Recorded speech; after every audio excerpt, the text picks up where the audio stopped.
पुरी स्थित जगन्नाथ मंदिर भारत के 4 पवित्र धामों में से एक हैं। मंदिर का वार्षिक रथ यात्रा उत्सव दुनिया भर में प्रसिद्ध है।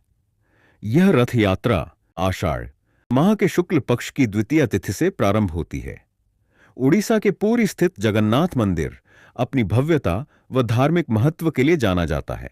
यह धाम भगवान श्री कृष्ण के जगन्नाथ स्वरूप को समर्पित है, जहां साथ में उनके बड़े भाई बलभद्र व बहन सुभद्रा की पूजा होती है।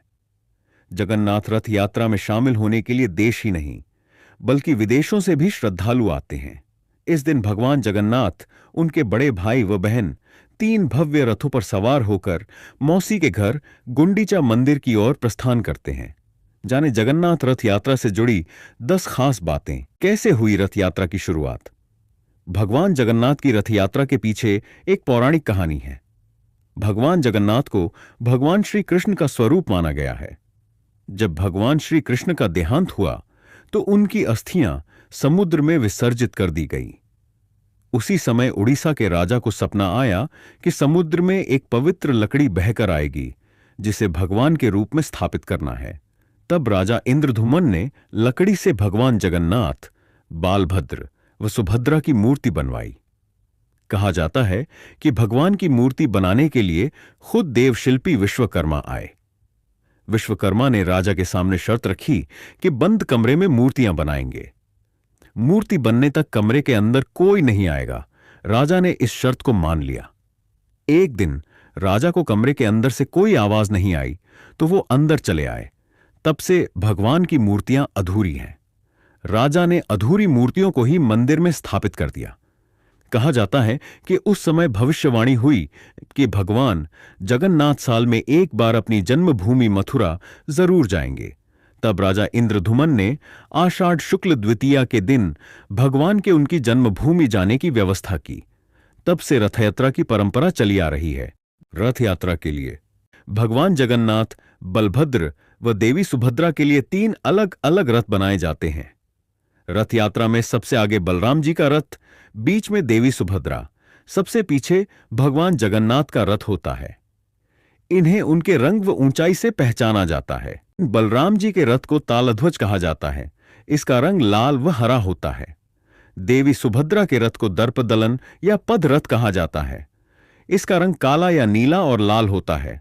जबकि भगवान जगन्नाथ के रथ को नंदी घोष या गरुड़ ध्वज कहा जाता है। इसका रंग लाल और पीला होता है। भगवान जगन्नाथ के नंदी घोष रथ की ऊंचाई 45.6 फीट, बलराम जी का तालध्वज रथ 45 फीट और देवी सुभद्रा के दर्पदलन रथ की ऊंचाई 44.6 फीट होती है।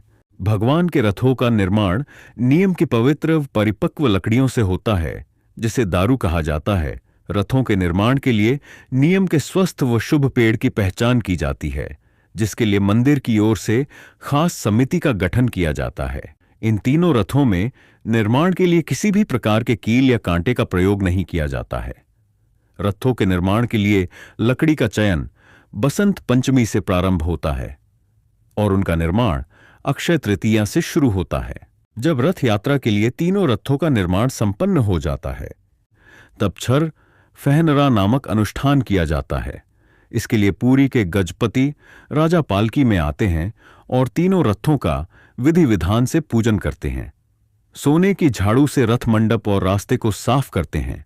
रथ यात्रा जगन्नाथ मंदिर से शुरू होती है और तीनों रथ गुंडीचा मंदिर पहुंचते हैं। ये भगवान की मौसी का घर है। यहां भगवान जगन्नाथ, बलभद्र और देवी सुभद्रा 7 दिन विश्राम करते हैं। मान्यता है कि यहीं पर देवशिल्पी विश्वकर्मा ने तीनों देवी देवताओं की मूर्तियां बनाई थीं। रथ यात्रा आषाढ़ माह के शुक्ल पक्ष में होती है। उस दौरान बारिश जरूर होती है। कहते हैं कि आज तक कभी रथ यात्रा में बारिश न हुई हो, ऐसा मौका नहीं आया है। आषाढ़ माह के 10वें दिन तीनों रथ फिर से मंदिर की ओर प्रस्थान करते हैं। रथों की वापसी को बहुड़ा यात्रा कहा जाता है। भगवान जगन्नाथ, बलभद्र व देवी सुभद्रा के मंदिर वापस लौटने के बाद भी सभी प्रतिमाएं रथ में ही रहती हैं। मंदिर के द्वार अगले दिन एकादशी के दिन खोले जाते हैं।